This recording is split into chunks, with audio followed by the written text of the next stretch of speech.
రాష్ట్ర వ్యాప్తంగా సంచలనం సృష్టించిన మిర్యాలగూడ ప్రణయ్ హత్య కేసులో ఇవాళ తీర్పు రానుంది.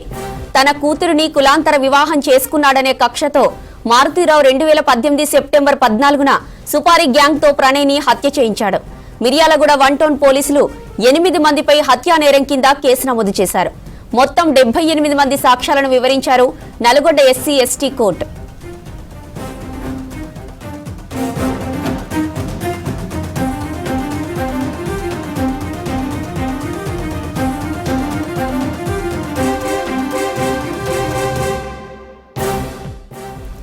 అయితే కేసు విచారణలో ఉండగానే A1 గా ఉన్న మారుతీరావు ఆత్మహత్య చేసుకున్నాడు.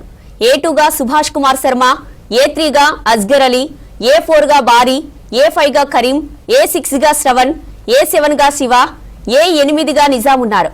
వీరిలో బెయిల్ రాకపోవడంతో సుభాష్ శర్మ జైల్లోనే ఉన్నాడు. అస్గర్ అలీ వేరే కేసులో జైల్లో ఉన్నాడు. మిగిలిన వారందరూ బెయిల్పై బయటకు వచ్చారు. నల్గొండ ఎస్సీ ఎస్టీ కోర్టు తీర్పుపై అందరిలో ఉత్కంఠ నెలకొంది.